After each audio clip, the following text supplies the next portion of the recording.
آپ سے کہنا چاہوں گا، آپ فیصلہ لیجئے کہ میں اپنی جوانی کو فروخت کرنے والا نہیں بنوں گا۔ میں کسی کی بیٹی کو اپنے گھر میں اس سہولت کے ساتھ لاؤں گا کہ اس کے باپ کے کاندھے پر پلنگ کا خرچہ بھی نہ آئے، اس کے باپ کے کاندھے پر کوئی سر و سامان کا خرچہ بھی نہ آئے۔ لیکن آج نوجوانوں کی جوانی میں گھن لگ چکی ہے، نوجوان اپنی جوانی کو پہچاننے سے بالکل دور ہو چکے ہیں۔ ہم جہیز نہیں لے رہے ہیں، میرے والد نہیں مان رہے ہیں، میرے ماما دنیا دار ہیں، میرے خالو جی اچھے نہیں ہیں، میرے بہنوئی جو ہے ان کو گاڑی کی چاہت تھی، میری بڑی بہن جو ہے ان کو اس سامان کو لینا تھا۔ میرے میرے نوجوان ساتھی، یاد رکھیے گا، آپ کا بہنوئی، آپ کا باپ، آپ کی ماں، آپ کی بڑی بہن، آپ کے رشتہ دار، آپ کے ماما، آپ کے خالو آپ کی قبر میں اتر کر آپ کے بدلے میں جواب نہیں دیں گے۔ آپ 1 روپیہ بھی اگر جہیز کے نام پر لے رکھے ہیں، اس 1 روپیے کا حساب بذات خود آپ کو دینا پڑے گا۔ آپ کے والد صاحب کو آپ سے بہت زیادہ محبت ہوگی، میں مانتا ہوں، آپ کو اپنے والد سے محبت ہے، ہونی چاہیے، میں مانتا ہوں، لیکن کبھی آپ نے کسی داستان یا واقعہ یا قصہ یا کہانی میں سنا یا پڑھا کہ ایک باپ کو بیٹے سے بڑی محبت تھی، جب بیٹے کا وقت آیا مرنے کا، باپ اس کی قبر میں اترا اور بیٹا کو زندگی دلوا دیا، اور بیٹا کے کھاتے میں جتنا گناہ تھا باپ کے کھاتے میں لاد دیا گیا، اور سارا عذاب اس کا باپ بھگت رہا ہے۔ یا بیٹے کے ساتھ اس کے برعکس ہوا ہو اور باپ کے عذاب کو بیٹا اپنے سر کو مول لے لیا ہو، ایسا نہ ہوا ہے، نہ ہو سکتا ہے۔ اس لیے ہم سب ذاتی طور پر اپنے کیے کرائے کے خود ذمہ دار ہیں، اس لیے اصلاح کا آغاز اپنی ذات سے کریں۔ نمبر 1 فیصلہ لیں کہ انشاءاللہ اپنے سماج میں ایک ایسی کمیٹی کو تشکیل دیں گے جو کمیٹی ہر برائی پر کڑی اور عمیق اور گہری نظر اور پکڑ رکھے۔ مثلا کوئی جہیز کا لٹیرا ہمارے سماج کی بیٹی کو جہیز لے کر کے یہاں سے لے جا رہا ہے، اس لٹیرے سے ہم رشتہ سے بائیکاٹ کریں گے۔ اور کوئی ہمارے سماج میں جہیز کا ڈاکو بیٹھا ہو تو اس کی شادی اور اس کے بیٹے کی شادی سے ہم بائیکاٹ کرنے کا فیصلہ لیں گے۔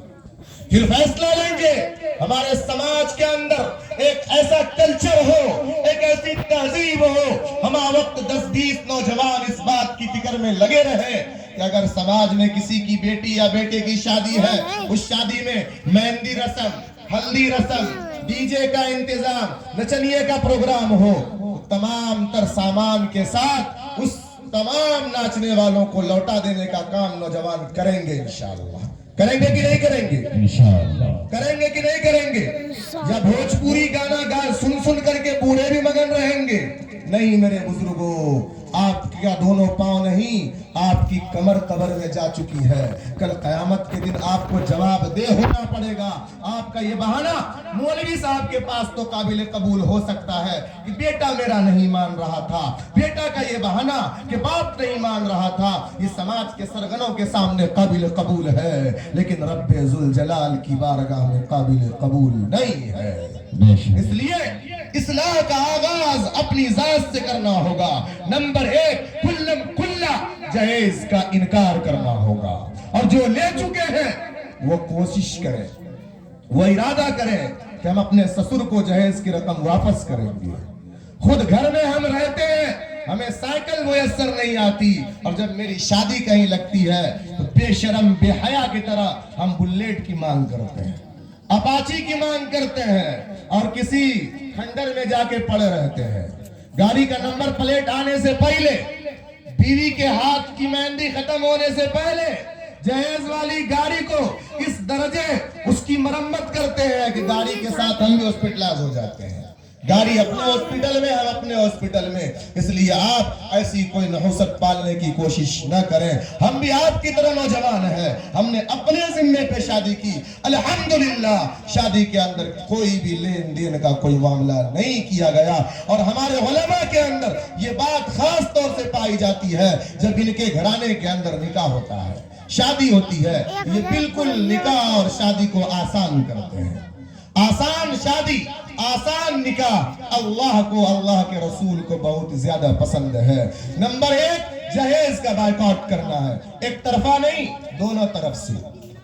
یہاں معاملہ کیا ہے، میں بھی گھر سے جڑا ہوا انسان ہوں، بیٹی کی پیدائش ہوتی ہے، اس وقت سے ماں فکر میں لگ جاتی ہے، بیٹی کو جہیز دینا ہے، جہیز دینا ہے، جہیز دینا ہے۔ دینے والے بھی کل قیامت کے دن پکڑے جائیں گے، لینے والے بھی پکڑے جائیں گے۔ جہیز دینے کی نیت رکھنی ہی نہیں ہے، اول دن سے اپنے گھر میں مذہب اسلام کو آپ نافذ کیجئے، آپ خود کی شادی اسلامی طریقے سے کیجئے۔ یاد رکھیے گا، میں ڈنکے کی چوٹ سے کہہ سکتا ہوں، جو باپ ماں اپنی خود کی شادی اسلامی طریقے سے کرے گا، اس کو اپنے بال بچے کی شادی میں جہیز لینے دینے کی ضرورت پیش نہیں آئے گی۔ آج بھی بہت سارے مرد مجاہد زندہ ہے جو دوسروں کی بیٹی کو کھلم کھلا بالکل خالی ہاتھ اپنے گھر کی بہو ایکسپٹ کر لیتے ہیں، اور ایک باپ شفیق باپ کی طرح کیا چلو ہمیں 5 بیٹی تھی، ہم نے 6ٹھی بیٹی کو لے آیا ہے، اس کا بھی انتظام اپنے پیسے سے کر دیتے ہیں۔ یہ ہے مردوں والی بات۔ یہ کیا، شادی کا وقت ہوتا ہے، دلہا صاحب صحرا پہن کر کے منہ پہ رومال ڈالے رہتے ہیں، اور ابا حضور جہیز کی چیزوں کو کاؤنٹنگ کرتے رہتے ہیں، پھپھی کا کپڑا آیا کہ نہیں، دادی کا چپل آیا کہ نہیں۔ کہیں کہیں حال یہ ہوتا ہے، کہیں کہیں معاملہ یہ ہو جاتا ہے، جس کا انتقال ہو گیا ہے اس کے بارے میں بھی جھوٹ بول کر کے اس کا کپڑا منگایا جاتا ہے۔ کیا اس کا کپڑا قبر کھود کر پہنچا سکتے ہیں؟ یہ شادی کے نام پر جو آپ فضول خرچیاں کرتے ہیں، مثلا دونوں طرف سے جو معاملہ ہوتا ہے، لڑکا اگر 15,000 کا کپڑا خریدوائے گا تو لڑکی والا بھی کم نہیں، وہ بھی اس سے 20,000 وصول کروائے گا۔ فائدہ کس کا ہے؟ فائدہ مڑواری کا، فائدہ کپڑا والوں کا ہے، فائدہ تاجر کا ہے، اور اسی پیسے کے استعمال سے ہمارے خلاف ہتھ کنڈے استعمال ہو رہے ہیں، اور ہم خوش ہیں کہ ہم نے اپنے سمدھی کو آج دھول چٹا دیا۔ دونوں خوش رہتے ہیں کہ ہم آج بہت بڑا کام کر کے آئے ہیں، ہمیں 21 توپوں کی سلامی ملنی چاہیے۔ وہ 20,000 کا پھڑوایا تو ہم 25,000 کا پھڑوا لیے۔ کیا پھڑوائے؟ اعمال نامہ پھڑوا لیا، کپڑا نہیں پھڑوائے، اعمال نامہ کو چڑوا لیا آپ۔ اس لیے کوشش ہو، جوانوں اپنی جوانی کا احساس اپنے اندر لاؤ، جوانوں مرد بنو، جوانوں مرد کی اولاد بنو، اپنے معاشرے کے اندر ایک مثالی نوجوان بنو کہ اور کہہ سکے، سینہ چوڑا کر کے کہہ سکے، باپ پر بھی بوجھ مت بنو، ماں پر بھی بوجھ مت بنو، اپنے خرچے پر بیوی لاؤ، اپنے بنائے ہوئے گھر میں بیوی لاؤ۔ باپ کو بھی تانا مت دو، ہمیں گھر بنا کر دیجئے، اور باپ کی بھی خواہش ہوتی ہے بچہ اپنے پاؤں پہ کھڑا ہوگا تب شادی کرائے گا۔ اپنے پاؤں پہ کھڑا تبھی ہو سکتا ہے جب 100% اسلامک ماحول میں اس کی پرورش ہوگی، ورنہ پیسوں سے پاؤں پر کھڑا نہیں ہو جا سکتا۔ بہرحال نمبر 1 جہیز کا دونوں طرف سے بائیکاٹ کریں۔ نمبر 2 کپڑوں کی خریدگی میں جو ہم فضول خرچیاں کرتے ہیں اس کو بھی سرے سے ختم کرنے کی کوشش کریں گے، اور یہ رواج عام کریں گے۔ سادہ کپڑا جو پہنا جاتا ہے عام دنوں میں، مولوی ڈریس ہو اور سمپل سی ٹوپی ہو، اسی میں دلہا صاحب آئے، وہ تام جام لام کاپ کیا رہتا ہے، اتنا زیادہ دلہا کو کورڈ کر دیا جاتا ہے کہ کبھی کبھار پہچاننا مشکل ہو جاتا ہے یہ دلہا ہے یا کوئی اور مخلوق ہے۔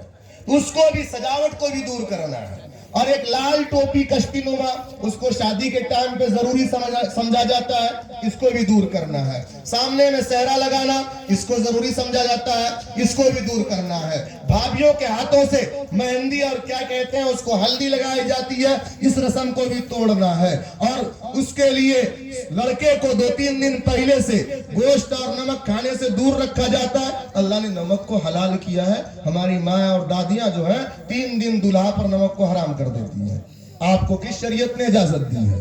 اور چکلیٹ وغیرہ کون سا مالا بنا کر کے، یعنی لڑکا کو کہہ دیتی ہے ماں کہ تم آج سے ہار گئے، آج سے تم زندگی ہار گئے، یعنی تمہاری زندگی میں جو خطرناک مخلوق انٹری مارنے والی ہے اس سے مقابلہ کرنے کے لیے ابھی سے بیٹے ہار جاؤ۔ تمہارے گلے میں ہم نے پیسے کا ہار ڈال دیا، تمہارے گلے میں ہم نے چکلیٹ کا ہار ڈال دیا، تمہارے ہاتھ میں ہم نے خون کلر کی مہندی لگا دی، اور تمہارے بدن کو ہم نے مساج کروا دیا تاکہ ادھر سے جو لگتم غصم پڑے اس کو برداشت کر سکو۔ ایسا نہیں کرنا. یہ جاہلیت کو دور کرنا ہے, مہندی اور ہلدی کے رواج کو ختم کرنا ہے, اور سادہ نکاح کو پروموٹ کرنا ہے. یہ آغاز کون کرے گا؟ جو ہمارے چچا شادی شدہ ہو کے پوتا دیکھ چکے وہ شادی کریں گے پھر سے؟ نہیں, اس کا آغاز نوجوانوں کو کرنا پڑے گا. اپنے باپ کا ہاتھ پکڑ کر کے, پیر پکڑ کر کے معافی مانگتے ہوئے, ابا حضور آپ کتنے دن کے مہمان ہیں, آپ جہیز لے لیں گے, شادی کا پنڈال دروازے سے نہیں ہٹے گا, پیسہ ختم ہو جائے گا, کیونکہ یہ سب حرام پیسے میں برکت نہیں ہوتی ہے. لیکن وہاں جب آپ جائیں گے, قبر کا معاملہ اتنا خطرناک ہے کہ قیامت تک آپ کی مرمت ہوگی. پھر اللہ چاہے تو معاف کرے, ورنہ پھر وہاں سے آگے والا مسئلہ جو ہے وہ بھی خطرناک ہو جائے گا. آپ اپنے والد کو اتنا قائل کر لیں, اتنا اعتماد میں لے لیں, اور اپنی قابلیت اتنی دکھا دیں کہ آپ کے ابو جان خود کلیجہ چوڑا کر کے کہہ سکے ہمارا بیٹا اپنے خرچے پر بہو کو بیاہ کے لائے. یہ آغاز کون کرے گا؟ نوجوان کرے گا. آج نوجوانوں کو ایک سنہرا خواب دکھایا جاتا ہے. اس کی شادی سے پہلے کیا آپ کا بچہ نہیں رہتا ہے؟ اس کے لیے بستر نہیں ہے آپ کے گھر میں, اس کے سونے کے لیے کمرہ نہیں ہے آپ کے گھر میں. نہیں, راجہ اور کیا کہتے ہیں, مہاراجہ پلنگ چاہیے, مہاراجہ پلنگ چاہیے. پھر وہاں توسک کی گنتی ہوتی ہے, 4 چادروں کی گنتی ہوتی ہے, یہاں تک کہ تکیہ کا جو کھول ہوتا ہے اس کی بھی گنتی ہوتی ہے. اگر وہ غائب ہو جائے کسی وجہ سے تو پھر لڑکا کی ماں جو ہے اپنی سمندھن کو اتنی کڑی کوٹی سناتی ہے جیسے اسرائیل فلسطین پر حملہ آور ہو جائے.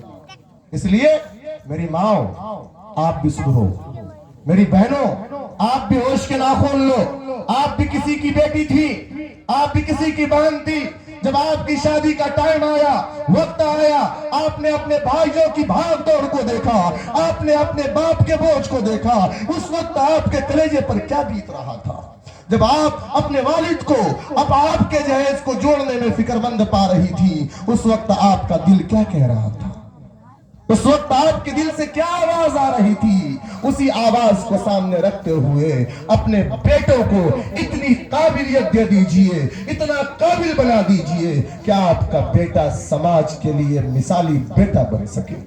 آپ کا بیٹا آخرت کے لیے آپ کے واسطے نجات کا سامان بن سکے. اور اتنا زیادہ کوڑا بیٹا مت بنائیے, اتنا زیادہ سست اور قائل بیٹا مت بنائیے کہ وہ کمائے گا اپنا پیسہ, وہ کھائے گا اپنے گھر سے, لیکن رات کو آرام وہی سسر والا پلنگ پر کرے گا.